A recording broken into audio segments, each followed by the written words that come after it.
Welcome to another segment of Market Overdrive. I am your host, Carla Mina, residential real estate broker with Coldwell Banker. In this morning, what's your name again? Lucifer. Hi, Lucifer. How are you? I'm excellent. That's great. What Thank are you we for talking about asking. today? What's the I topic have no for idea. today? I saw the advertisement.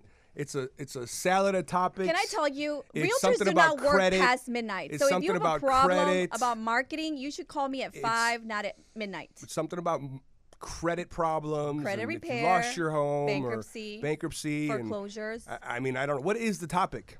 The topic is how to rebuild your life and have a fresh start after foreclosure, bankruptcy, and foreclosure. Oh, so. And short sales. So for those that know a thing or two about real estate, it's called How to Be a Boomerang Buyer. But people who don't know a thing or two about real estate don't know what the word boomerang is. So therefore, we have to make it general for our general audience. This is not the Nick Mametti show. Are you a boomerang it's Market buyer? Overdrive. And do you qualify? Boomerang buyers don't even know if they qualify because they don't know they're boomerang buyers. It's okay. Let's move on with our show today Okay. so that we can elevate your real estate IQ on what is, in fact, a boomerang buyer. With us this morning from El Sur, la reina del Sur, la señora, la dama, Sonia Anaya. We're going to skip you.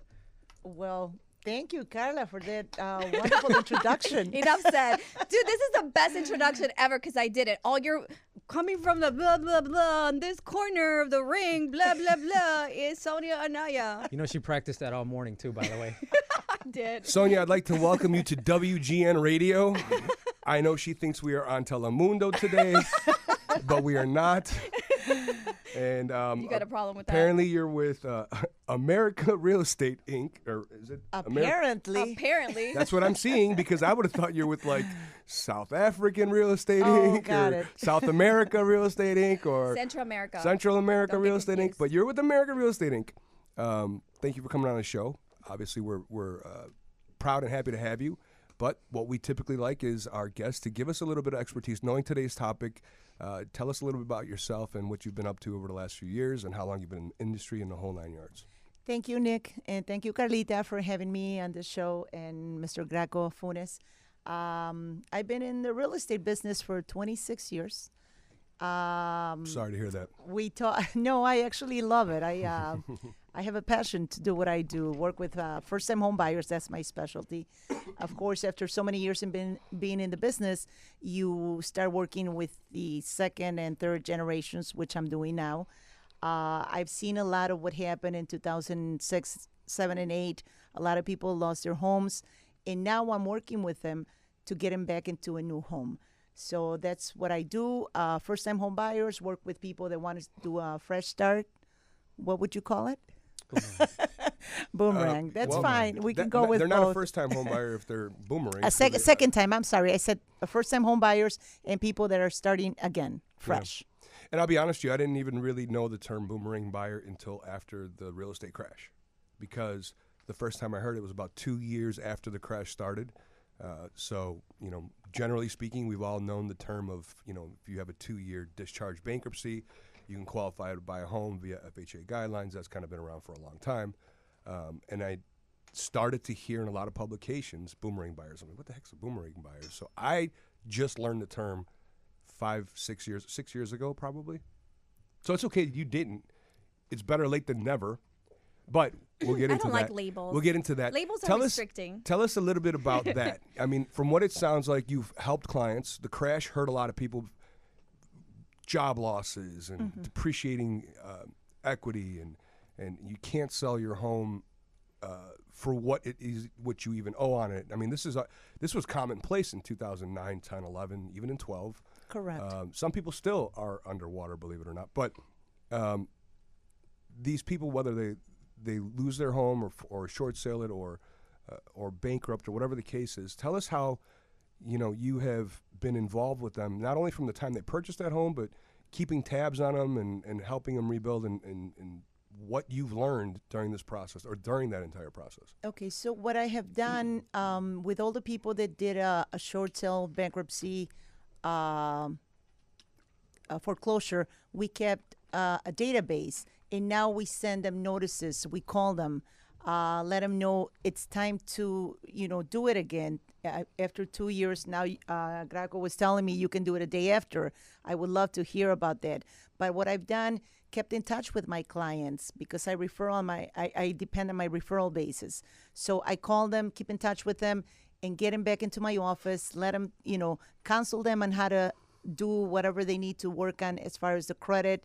If they have anything, we need to get it to where it needs to be so they can start the process of home buying again.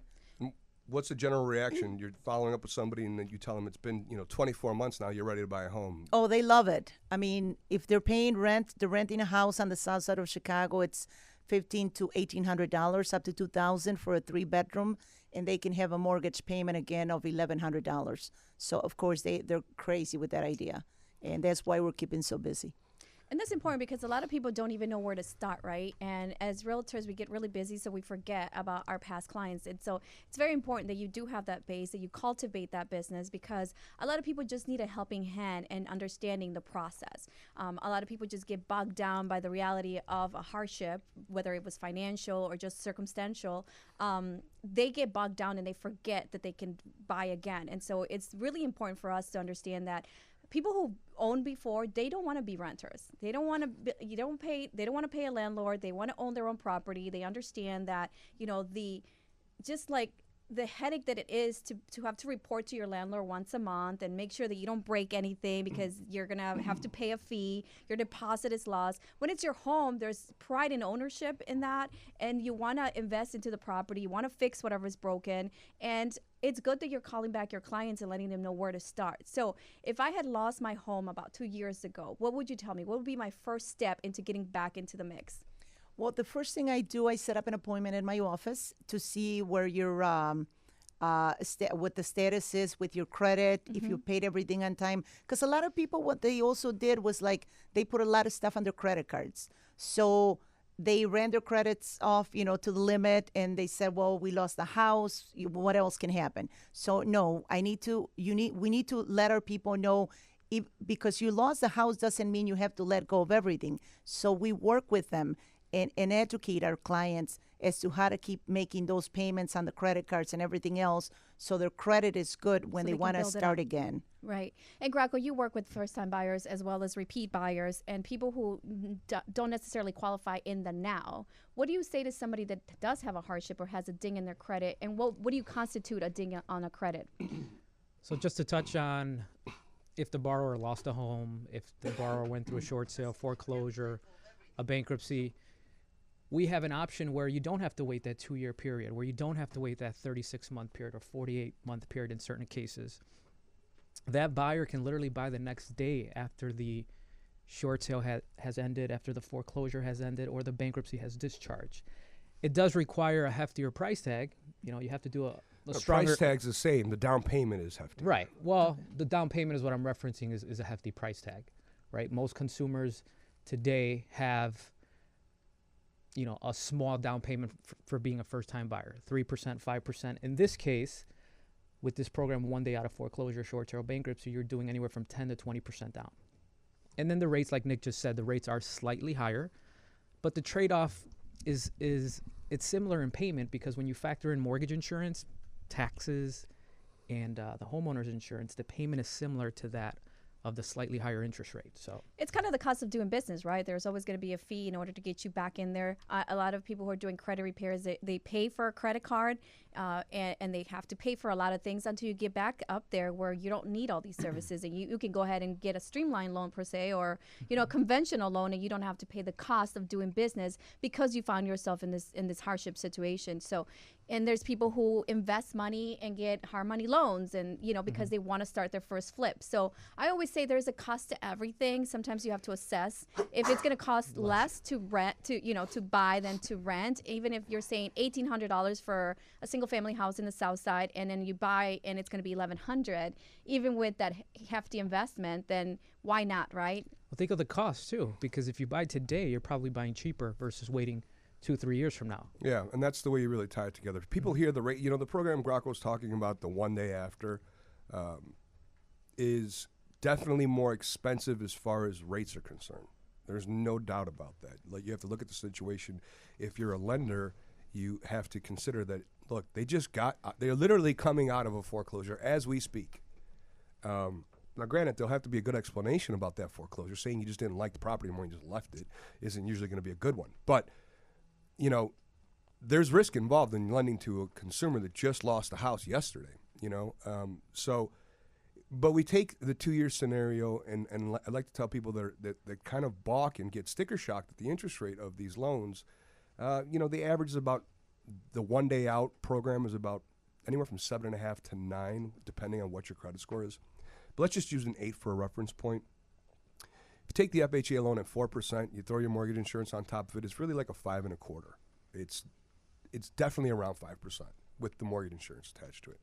So that's a 3% difference between 8 and 5%.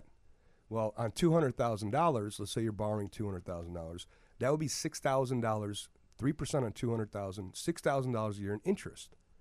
Sure, that's higher interest than if you just sat around for 2 years to do your FHA loan. Totally agree.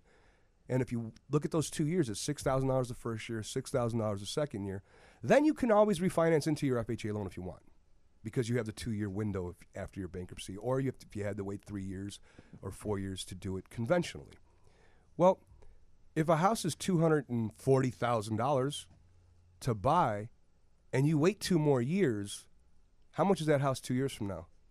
Odds are probably well over a 3% spread. Well over. And over the last few years, houses have been going up 10%. So, you know, risk and reward here. And then more importantly, is that house that you really want to buy on the market 2 years from now? You know, I mean, there's a lot of that that come into the equation when people look at these rates and they're like, wow, they're substantially higher. There's no doubt about it. These are not 5% interest rates if you're buying a house 1 day out of foreclosure, 1 day out of bankruptcy. And I think it's great for people to wait 2 years. If some people need 2 years to kind of rebuild their lives after what happened. I totally understand. Some people, believe it or not, don't. Something happened where they came into money, and they're ready to go. No one wants to approve them. So, what are you finding are the circumstances, Sonia? I mean, is it still affecting? Because we know short sales and foreclosures are not as popular anymore. But what are you finding that it's keeping people from actually, you know, buying a home because they've been through this type of hardship? I think it's not having the right information, to be totally honest with you. I mean, I just heard about waiting the 1 day after, and that's great information because a lot of my buyers, what they were doing, they were buying a house for cash, not exactly what they wanted, but something they can move into instead of paying rent. So if I tell them, and they have a big down payment, well, and not big enough to put the 20% down. No one has 20 to 25% to put down. Most buyers actually would prefer to put some money down just because, you know, the rate and the loan amount is going to be lower. So it's all like the perception of it, and how that's why you got to educate them as an investment consultant. A lot of people, like you said, they don't have the resources, they don't have the knowledge.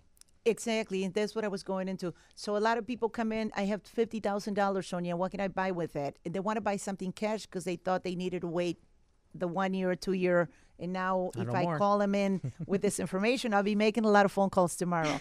If I call them in, now you can get a loan, you know, a day after. You got to be, I mean, they will be okay with the rate being a little higher. And because we have a lot of people that buy with I-10, they're higher. They need 20% down payment, and they're still buying. So if somebody with the Social Security can buy now, a day after foreclosure or a day after a short sale with 20%, they're going to do it. Right, and I believe it's all cultural too, because like you said, they have the cash. I mean, when you're from Latin America, right, and you represent a huge demographic, that's, you know, your base, we always were born into a home. You know, we don't sell homes. You have a house, you grew up in that home, your parents own it, and then you move in with the parents, and then, you know, uncles have a house. Everybody always owns. So I feel like in our community, we are always, you know, trying to settle roots. And I know you talked about the I-10 program because a lot of people just want to have that American dream. When we come to this country, this is what we're going to do in order to say we finally assimilated to the culture. We've made it, and this is our new home. And there's nothing else more representative of that than owning your own property. Do you find that to be true? That is correct. I think a lot of people in the past did not buy the Hispanics because they didn't even know where to start.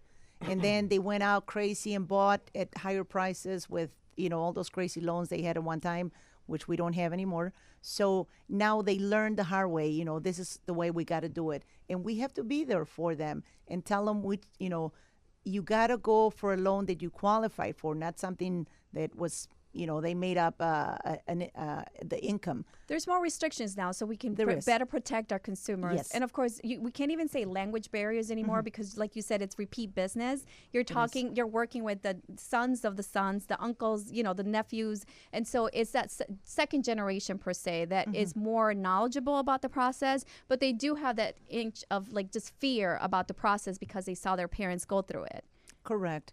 And a lot of people also, if the older people now want their kids to buy because they bought and they see how easy the process is. For people that stayed in their homes, it didn't happen to everyone. I mean, I work with a lot of buyers over the past 26 years, and they stayed in their homes. They came back 10 years later, bought another home.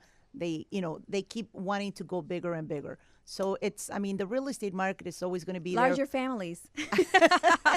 for sure. We need a first floor. We need a second floor. They don't have a TV.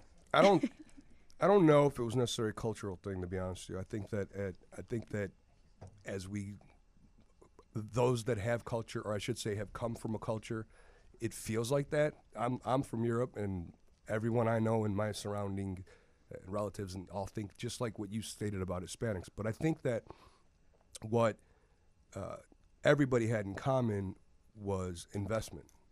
So when people look at the famous term, renting is more expensive than buying, that's an automatic green light of how can I make my living expense cheaper. Yeah, but we're more romantic than that. You would Okay, want to say it's all about investment, but it's more romantic. It's about more symbolic. That's great. We can discuss real estate and romance on another show one day. Why do you see? He's mean and evil. I think one of the most important things I ever learned from somebody that's pretty good at real estate is don't ever fall in love with the property. And that's exactly. I don't fall in love. But you go ahead and molest your condo all you want to do, whatever it is I that say you think don't you should fall be in doing. love with something because the process is overwhelming and you have to think as an investor. But I'm talking about a cultural thing here. My point is that I was getting to about the cultural thing is that it's really it's an investment. I don't care what nationality or where you're from. Dollars and cents are the same for everybody. If either you have them or you don't, either you're making them or you're not. And what your checkbook can't lie. We can lie about our nationality, but our equity your equity doesn't lie. It is what it is. My point is that I think a lot of people were in that time buying a lot of real estate because the investment was good. And forever, since real estate and mortgages came out years and years ago, and since it dawned on everybody that it was probably the best investment you could ever make in your life because the growth is there. It's an automatic savings account, which we've discussed on another show as well. It's the only way that you are absolutely forced to save money. Every time you make the mortgage payment, there's a piece of equity growing. When we say we're going to drop $500 a month on our savings account, we oftentimes skip a month for whatever reason. Oh, I had weddings this month. I had to go to, I had a baby shower I had to spend money on, blah, blah, blah. We always make an excuse to not put it in the savings account, but at least this way it's built in.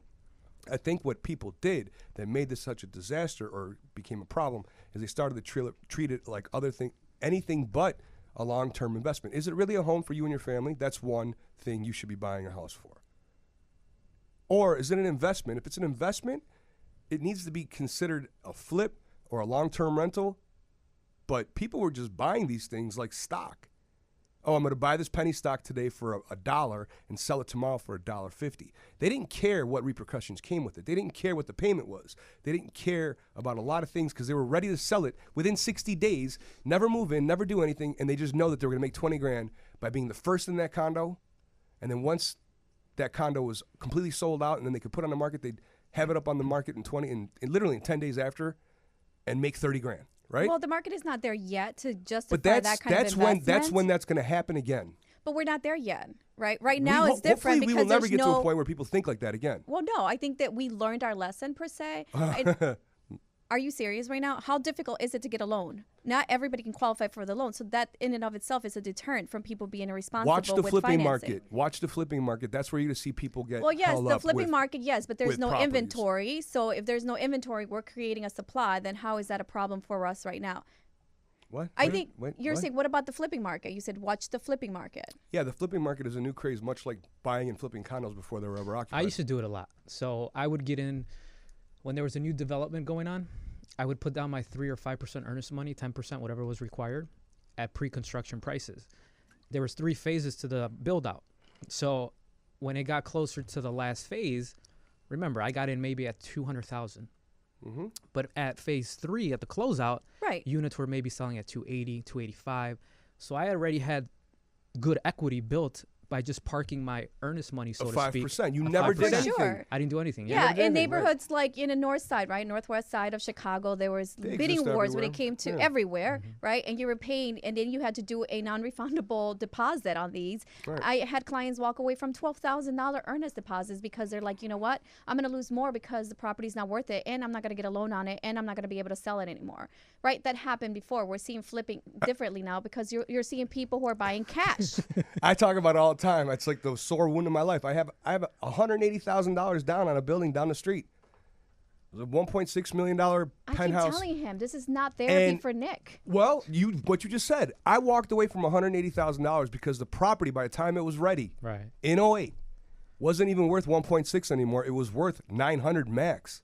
Of course. And So I we was like, saw you know what? people. That's how I reinvented it. myself and became a short sale specialist, right? Became, like priority partners and all that jazz where we're teaching people how to navigate through their short sales. But they're not that prevalent anymore. We're not seeing a lot of short sales. We're not seeing a lot of foreclosures. Actually, our clients are calling us every day because they want short sales. They want to buy foreclosures. And that's back when, 2010, 2011, 2012, we were giving them away. You were selling them for like, $125,000 single family in the neighborhood of Portage Park. Now you can't touch anything for like $3.25. So prices have gone up. And I like the concept of us understanding that real estate is an appreciating asset, right? And some areas you just have to align yourself with an expert that knows the pros and cons of this investment. Like you said, there's not a lot of information available, so you're educating your client.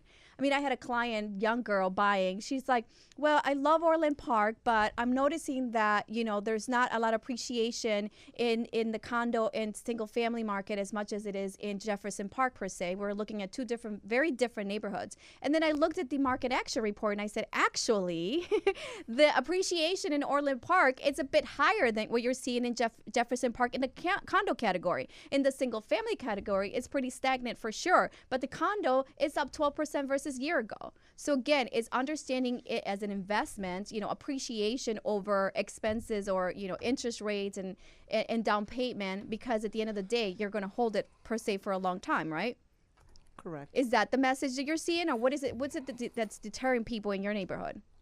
Well, I'm going to go back to what Nick said about if it's an investment, if it's, for some people, home, it's a home. They're going to move in there and they're not going to move out of it for 35 years, until they die maybe, or give it to their kids and they go back to their country.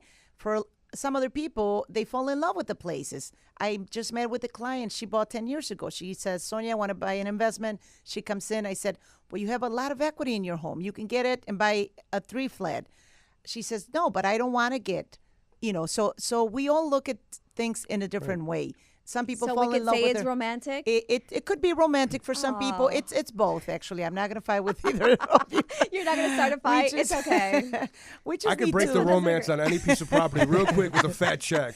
To me, Oh, yes. your family I loves living there? I'm like Here's you. double the price. We're out Why of do you here. think people are not selling in Pilsen, Nick? Yeah. You act I like don't want to it's... hear a Are you romance. Please serious? just stop it. I People don't are fall in staying love in with homes properties, and they're you know. not Stop it. moving. Everything has a price. Stop. I moved out of my house, serious right with now? a swimming pool and everything because I wanted to be close to my Wait, you kids, had a swimming close pool to and my you didn't business. invite me to come over? Yeah. So I don't There's fall a in height love requirement. with it. But other people do fall in love with Yeah, property. So we just I need to respect it and sit people down, educate them, and listen to them pretty much, and see which way they want to go about it. Not everybody's here to make money. Some people just want to Thank be you. I here. agree. I agree that there is. Look, I have clients too that bought homes in early 2007, right at the tip of the iceberg when the values were at their highest ever, and the bad news was just about to start. It was February 2007 when the market really started to crack. From a lending perspective, we knew programs were going away, and we already knew that there's going to be a lot of foreclosures coming because there's a lot of loans out there, if these programs don't exist, cannot refinance out. So we knew. Now, 08 is when everybody started to feel it. But my point is that some of those clients did buy the house wholeheartedly, never wanting to move. At one point, I was checking up on them too, just out of courtesy. There's nothing I could do for them. I can't refinance them. I can't give them a loan. But you don't want to go cold on people that you truly care for, right? I had some clients that were 40, 50,000, or I should say 20, 30% negative in equity now. They didn't care. They loved where they lived.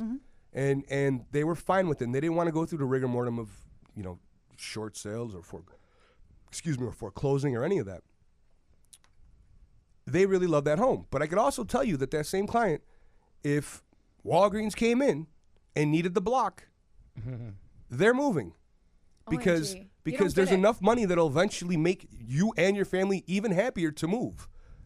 I mean, look, it's and that's not. true. That's called gentrification, Nick. But I'm telling Right, you, but there's that happens. also an aspect So there's no of love aspect to real estate, is what I'm getting at. Yes, there is. My mom well, has for been the in the love back of of the God. yards forever, and she's been solicited by 2 major companies saying, "Hey, can I buy your building because it's at a corner and it's got a lot and it's got a parking space and we're But running they out still of space." nickel and dimed her. And she's still like, "Nope.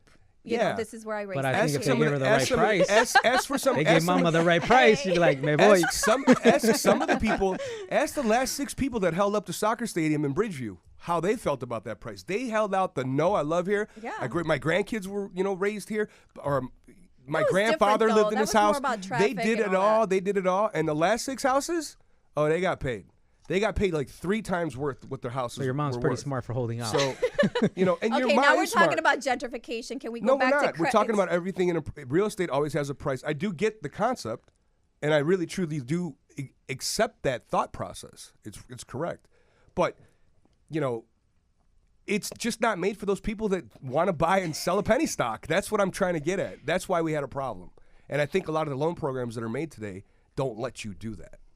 Like, just get in, sign, and then wait it out for 60 days. Maybe throw one payment in the mix, and it's gone. The programs just don't let you do that anymore. Let's go back to our Boomerang buyers. Boomerang, yeah, we do need to get How back to to get that. them to buy? How do we help them? If they're listening and they've gone through this and they're afraid, now they've been renting for a long time, and Sonia, you call them and say, "Hey, we did your short sale 4 years ago per se. What is the first step again? Is it calling your lender, finding out like their credit issues? What are the dings? Do we clear that out? Is there an expert? Like, how does that work?" Well, first of all, you want to make sure they still have a job, because they got to have a job in good order one. to get a house. A lot Right. of people say, Sonia, I have 50% down. Can I buy? Do you have a job? No. I still don't have a lender that gives you a loan even with 50% down. When you can't when you repay the loan on a monthly basis because you don't have income coming in. Correct.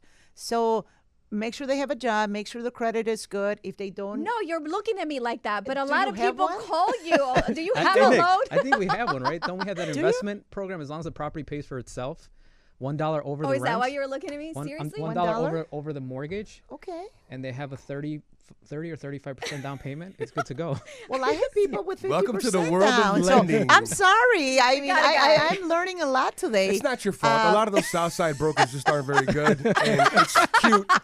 Don't say that. I used to be. No, they're not. They're just not. And if they argue with me, they can call me and challenge me, and we'll see who's got a better resume. Can we not start Okay, that? we No, we will can be start talking that. about that Let's not do that. 50% the day Thank after. you, Sonia. Let's be yeah, up. bring them in. Make sure they have a job. If they don't, then we can always call these two Okay, let's gentlemen go here. back to that because you went through it really fast. So I have $50,000 to buy. My credit's kind of bad, a little bit bad. And you're saying that as long as I'm buying a rental property, an investment property, maybe a 2-flat that's generating rental income, I may be able to buy even though I don't have a job. It's an investment loan. Okay. So it's an investment purchase. So as long as the rents received cover the mortgage payment, I believe it's $1 over, Okay. then we're good to go. Wow. So we have to do, obviously, a market analysis of what the rents are in that neighborhood. Which you do on investment properties all the time Right. anyway. If you're buying a 2-flat and you're getting $1,200, that's $2,400. And if you have a mortgage payment of $2,000, you're profiting $400. So that deal should go through underwriting. Wonderful. You see, Sonia? Welcome to Wonderful. Market I'm Overdrive, learning where we a not lot just today. elevate our consumers' real estate IQ, but also our we're not- realtors. Also, yes, Yeah, realtors. teaching you is great, but obviously people that are going to watch this video, Boomerang Buyers is there's a lot of ways to be a Boomerang Buyer. There's just an opportunity, and we have to educate people on doing it. Not because we're always saying sell, right? We're in the business, buy, but it's because it's a good investment, right? I think we should go to the credit portion a little bit because that's something that we're 30 minutes into the show and we haven't even touched the credit portion a little bit. Even the programs, Sonia, that we just discussed, we don't want people to get the impression that screw it, I'm gonna let it all burn right now and let the house go. And I know that places like iLoan can give us a loan with 20% down. I have 20% down tucked away in a mattress. I'll just start putting the money in later. you know, you still have to manage credit. I mean, we can't take a 510 credit score on that program. Well, that's what I said. I said I had an okay credit. What's an okay credit? I would say okay. In order to make this not really painful, I think we have to have, what, a 580 credit score on that loan? Yeah. I'm not quite sure, but I know that the 550s and the 540s 1 day out, yeah. become more than 20% down. 540 becomes almost impossible. Then the lender, we start looking at things like you just started bouncing your car payment yesterday. You just started missing credit card payments over the last 4 months. So this is not a just let it all burn and then call us, we'll give you a loan anyways. It's not that at all. And that's what they do with your FHA program too. Mm-hmm. It's, even though they had a bankruptcy 2 years ago, if they took out credit cards after the bankruptcy in that interim, because believe it or not, when you have a Chapter 7 bankruptcy, you start getting credit card approvals in the mail because you have no debt. Oh, so you literally are the most approvable client in the world because now you can't file bankruptcy for 7 more years. Oh, wow. Haha, trick. So I can't get right. So they'll get their money. Okay. Right. They're not going to give you huge lines, but they'll give you credit cards. And so then you recommend that so people go ahead and start here's how building credit again, rebuilding it. Here's how you blow your FHA loan. You're talking to them, I'm assuming, about not just what they got to do get ready for down payment, but you're also coaching them through a credit. Correct. But what if they take out a couple credit cards post bankruptcy, and then they start making some lates over that year? One here, one there, one there. No, they cannot do that. And that's why I said we work with them throughout the process. Sometimes they get their credit check and it's at 540 or 580, and they need 20 points more to be able to get a loan. So sometimes these people don't have credit cards with huge balances. They might have a limit of $500 and they owe $520. So the lender wants them to bring it down to at least half of what their limit is. So it's not big things that they got to do. It's little things, but they're very important for their credit to go up. So I guess the first step is to contact a realtor, align yourself with a realtor that's going to walk you through this process, because you can pull their credit, right? A lender's going to pull. You're going to argue. Call the lender. Realtor's not going to pull your credit. We're always going to argue. Are you kidding me? It's okay. You can contact a lender or a realtor first. Contact your realtor, right? Because she knows what she's doing, and she's going to walk you through it, and it's going to tell you. You guys, you give us a to-do list, and we're the ones who have to make sure that they're doing it. All you're like, Carla, make sure that they're doing this and this and that. And then we follow up to make sure that they're getting done, correct? So contact your realtor first. I think that's a to-do list. It's like 6 things compared to the 160 things that we actually have to do.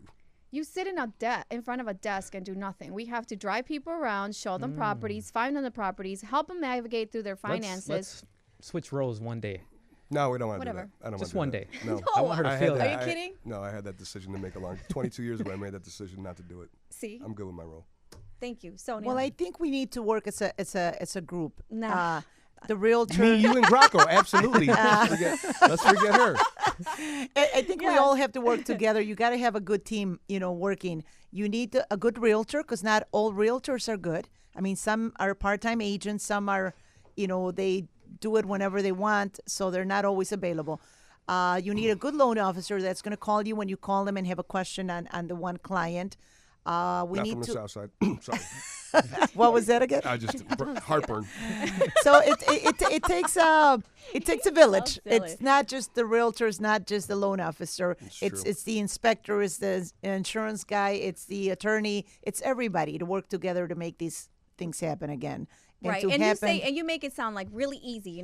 Don't call somebody that's part-time realtor. Don't call somebody that does this whenever they want to, because you're busy in the field, and not only are you transacting on a daily basis, but you're also very involved in the industry. You're an advocate for us at Chicago Association of Realtors. I see you at every event upholding, your role as a realtor. So it's not just about like, let me help you work through your credit. It's more about like, I'm knowledgeable, I'm very well networked, and you're very passionate about what you do because you represent us very well. So I want to applaud you for that time that you're investing, because you're also a mom, you work with your daughter, and you guys have an amazing team out there.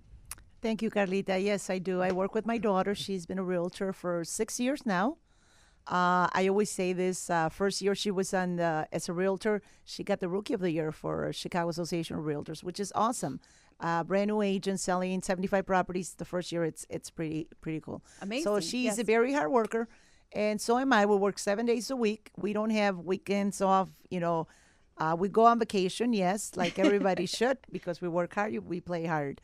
I'm very involved with my local, state, and national association, defending private property rights all the time, working with the 1031 exchange. Make sure those programs don't go away because we have a lot of people that benefit from that.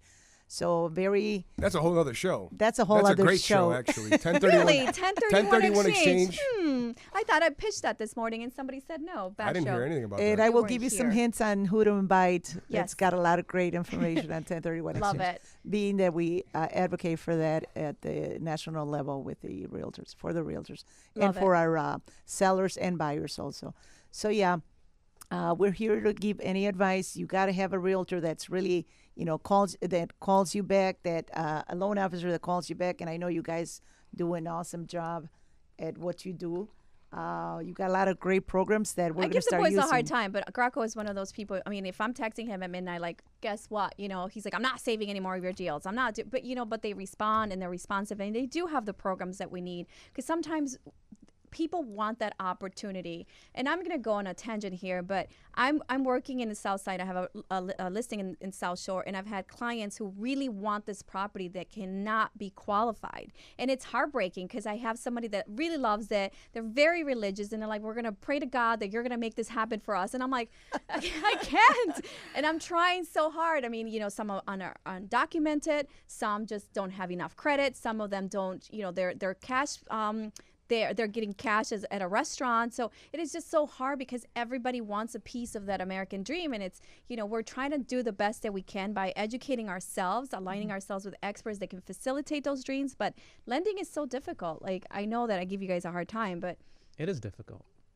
But make it happen. we always do. Send us more deals. Carlos still doesn't send us deals. No, I never work with him. Tell us, Sonia, like Yes, one of sir. your, we all have to have a memorable moment, or I should say one of our, or at least a handful of success stories of what we're talking about that stick out.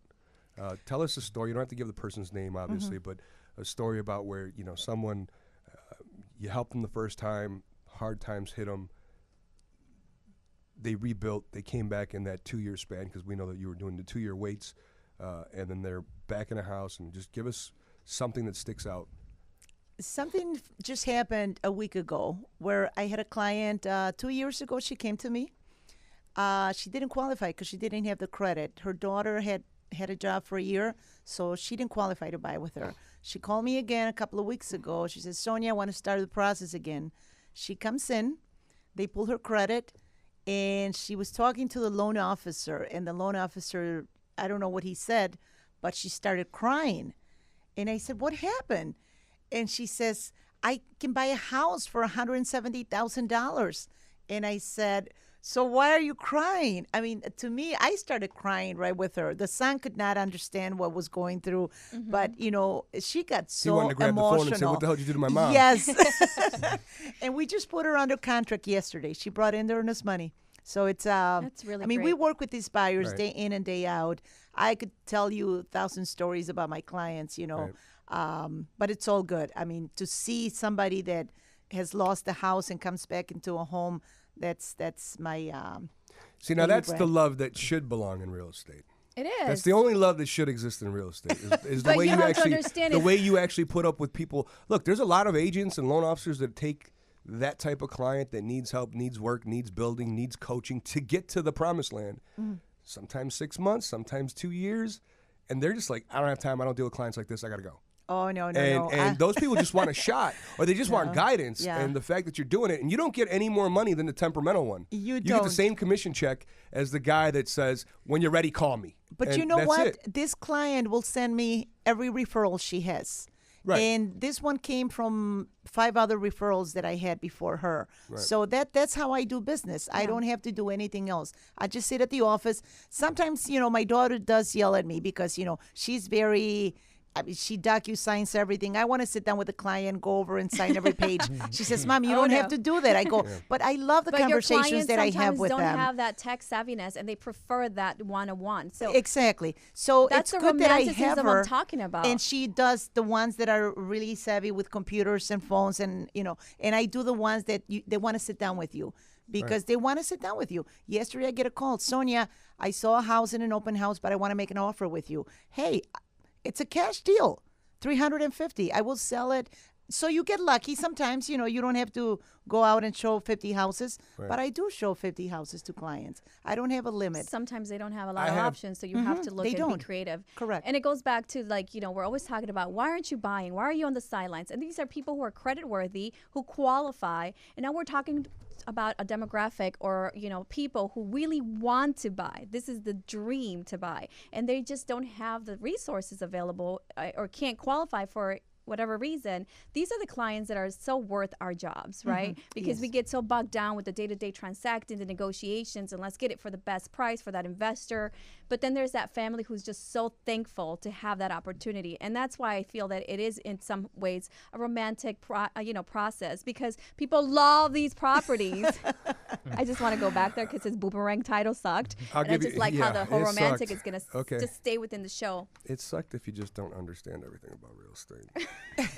All right, so Graco. I'll give you like one of the craziest stories, and Graco can attest to this. When the market crashed, legitimately, we had a lot of loans that were coming in expiration, a lot of ARMs that were coming up, and they were due.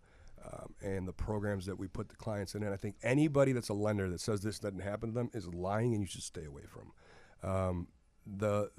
You had clients during the time that wanted to do ARMs for whatever reason, and then the ARMs were due. Now we can't refinance them. There's just the equity's gone, or whatever the case is. So we got into a situation where we started realizing that we did thousands and thousands of loans. We have a lot of people that we're close to that are going to be losing their homes. Once these rates adjust and they go up that high, it's over. They won't be able to afford them. So we publicly known that we dabbled at the time in modifications as a lender. We were the first lender in Illinois to even do one and try one. I mean, we didn't even. I had to go to California to find out how they're even possible to do and get taught by some people there, some attorneys there. So we modified some of these homes so these people were actually able to afford their payments, and their payment went lower. So they were very grateful. To them, we were saints for saving their homes so they didn't have to worry about this disaster of a non-refinanceable loan. As time went on, a wife loses a job. I'm going to give you one client specifically. The wife loses her job. It was about 2 years after the first modification. Talk about a second boomerang. We literally had to modify again. And we brought the payment even lower and took some balance off. As time went on, he lost his job. One of these big factories around here that shut down and shed 500 jobs. He was a foreman there.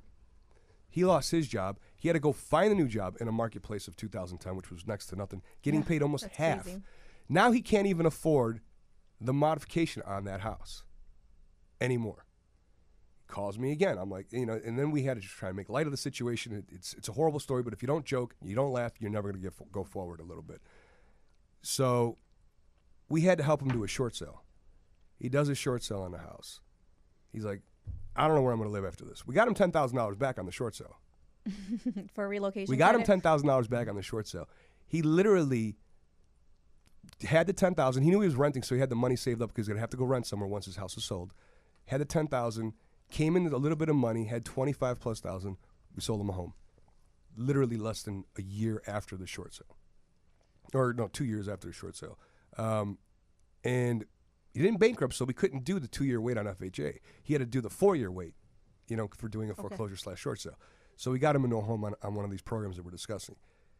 At this point, that human being never wants to talk to anybody else but me on the phone when it comes to his mortgage. And it's because he's like, not only did I put him through the ringer once, and we didn't even get paid much to do these modifications. It was ridiculous, the amount of money we made compared to the amount of work we had to do. Mm-hmm. But they'll never forget you for those moments. They remember you helped them the first time. They came back with their heads down. They needed the same help again the second time because it got worse. Then you had to help them a third time. And then they're thinking, I'll never get a loan from this person, ever, because how would he lend to me? Yeah. And I gave him a loan. Yeah. So it's hard, but everybody does need there's your a new romance, Carla. opportunity. Oh, you do have a heart I call it after a all. bromance with that guy because it was a guy. Sometimes he shocks us with feelings and all. You want to cry now? You want tissue? No? Go away. See? And then he comes back and it's evil again. But it is true. Everybody needs a second opportunity. And that's why you have to align with yourself with people that understand the process so they can help you. because a lot of us just don't have the resources, right? We don't have the right programs. We don't know about the right things. So when it comes to being a realtor, you're just like, I have a credit repair person. I have somebody that can help you, fix your credit, or somebody that can help you, understand the logistics between getting approved for a loan. I mean, there's things with lending it. I can't wrap my brain around it. So I'm like, okay, so what if we did this? What if we did that? So you're always trying to be, help people out. If they can't afford it because they don't have a lot of income, well, why don't we look at a 2-flat category so that it could, it can help you pay for the mortgage, and then you're living there for free. Are you seeing that as well? Yes, I'm seeing a lot of that right now. People, that don't qualify or didn't qualify before, they want to come back and they want to buy a 2-flat. If I get a buyer that comes into my office and they're thinking, first time, Sonia, I want to buy a single family and an investment. I go, get the investment because you get it with little money down. And then once you have it for a year, then you can go and buy again a single family. That's a good lesson, right? So maybe you can expand on that, Graco, only because it gets complicated. It's complicating. And when it comes to buying something, and a lot of people are trying to do that now, I want to have that dream home because I want this rehab home. It's beautiful. This is where I see myself. But I also want an investment property because I want to generate rental income. So you recommend that they buy the rental property first? Yes, I do. Yep. That's Why what is I that? did. Because the rental property, there's more security, right? So, and again, rental property in the sense where you're still buying as a first-time home buyer, a multi-unit. You're going to live in one of the units and you're going to rent out the other unit. That rent is going to help cover the mortgage payment. Call it a year, call it 2 years. Now you're in a better position to purchase that single family dream home. And that property in itself. And more importantly, you're also able to buy it with a low down payment, right? Yeah. You'll be able to take advantage of a lower down payment on a single family home. Which if you had the house first and then bought the 2-flat, you would have to have a 20% down because it's now considered an investment property. Correct. So I think everybody should know the difference between that, because if you're trying to buy and it's the first time, and you don't want to put a lot of money down, right? Maybe 5% and avoid, do a lender pay PMI per se, so you don't have to take on the PMI aspect of it. But yes, you have to start with the investment and then go into the house, correct? Yeah, that's a great move because now that property in itself is appreciating every year.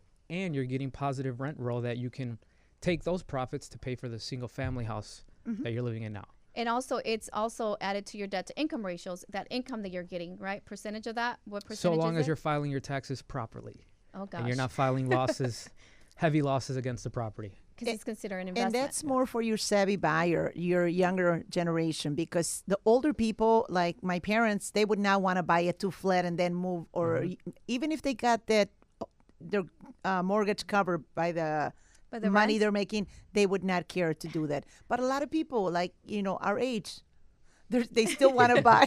Well, younger, your age. Your age. I am her age in maturity, thank you. Okay, she's 20 years younger than me, okay? Not. She Stop could be it. my You kid. are so annoying all the time. Do you not see our what he age. irks me? Do you even start? Yes. I don't care. I want to be Okay, Sonia's people. age and get to her level of awesome, unlike you. I probably am Sonia's You age. are in Sonia's age. All right. Sonia, we're fighting about your age now. See, we make we turn everything into a fight. Just see, there's a wall right here. You guys don't look see great, it. though. So always sit Right? with your buyers, because there you, could be Graco. much more, possibilities there than what your eye could see. Sit down with them. Let them tell you what they want to do. More importantly, look for a realtor that wants to sit down with you, that wants to invest the time to meet with you versus here's an application, fill it out. What do you want? Oh, no, Where do you no. want to buy? How many bedrooms? What's your budget? And that's it.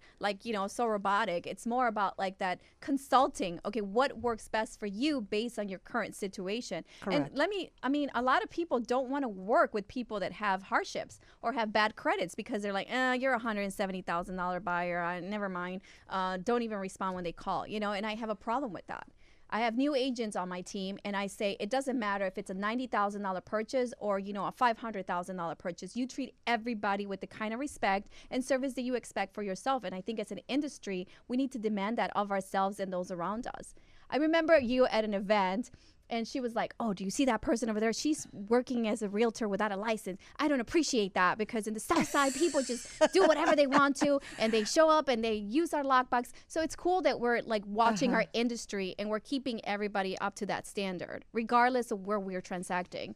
And that's why you have beautiful stories like that. And that's why you have all these repeat buyers and repeat clients because you've created that. I mean, 26 years in the biz. 26 years. And now Becky's how many years in the biz? 6 years. Wow. See, that's awesome. And Cool. she's had a great person to mentor her and walk her through this process because it's not easy. And you know, the first time when you meet a client, you might not always make money. I was refer commercial. Oh, come on, Sonia. I was refer not at first. I was refer a commercial listing, and I went and met with a people, beautiful people couple. I sat down with them. They gave me some tacos at the restaurant.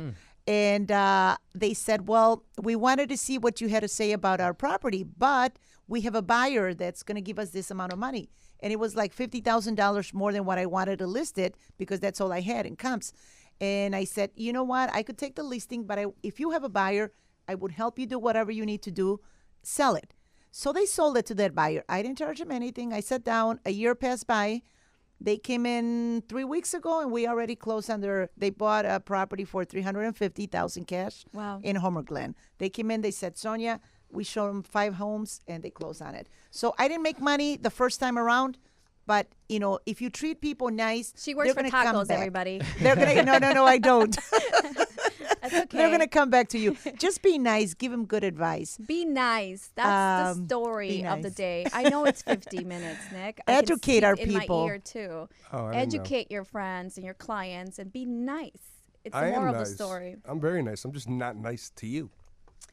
Anyway, you've been listening to Market Overdrive. Thank you so much for sharing this Wednesday morning with us. We're here, as always, to elevate your real estate IQ. And every week we have different topics that may not be necessarily what you're looking for. So make sure you inbox us and send us your questions so that we can have a topic that it's something that interests you. You can also visit our website at marketoverdrive.com, which you can also react with us. Let us know how we're doing. Obviously, Nick sucks every week.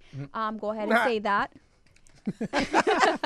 But yeah, we want to hear from you, want to know what your thoughts are. We definitely want to have a show on 1031 exchange because I know a lot of people are interested. We had a show about new construction and permits, and all those shows are packaged professionally by Elementor Media.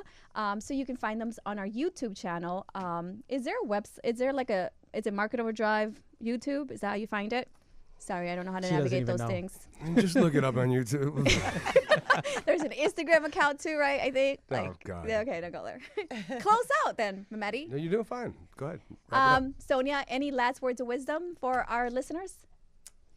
Just if you're still thinking about buying, this is the right time. Great programs available. So give us a call and let us know how we can help you. See, And love it. thank you for the invite. Oh, Of you're welcome to course. come back anytime. Yes, Thank you. anytime. Your work is noble. We don't get that an awful lot. It's you go through a lot to put someone in a home. So that's pretty cool. It is very. Thank you. Love you. Always a fan. You know that. Graco, any last words of wisdom, or do you have any words Bye. of wisdom? Bye. See, Thanks for watching, guys. Oh, bye, not bye. that's it. Bye. Nick, close it. There That's our it boy. is. That wasn't the Bye, close. bye. You say goodbye. I'm One saying last bye. chapter Bye, of property. Market Overdrive and how to be a boomerang buyer. We're going to leave it with a boomerang buyer. Fixing your credit, How to buy with love. getting out of a short sale, foreclosure, bankruptcy, the whole 9 yards. Life is not over. You still have an opportunity to buy a house. Not only can you buy one with someone as special as Sonia Anaya, you can also finance one the next day. Awesome. If you want more information, you got to go to info at Market Overdrive. Hit us up with an email and a request, and we'll get you that information. So other than that, we will see you next week, Wednesday, 10 a.m. Wait. You could be here Tuesday. What? Happy Father's Day to all the fathers out there. Happy It's Father's weekend. Day. Easy. Happy Father's Day, Graco, Happy Father's Javier. Day to all those people that call me daddy. Nick. He's so That annoying. was great.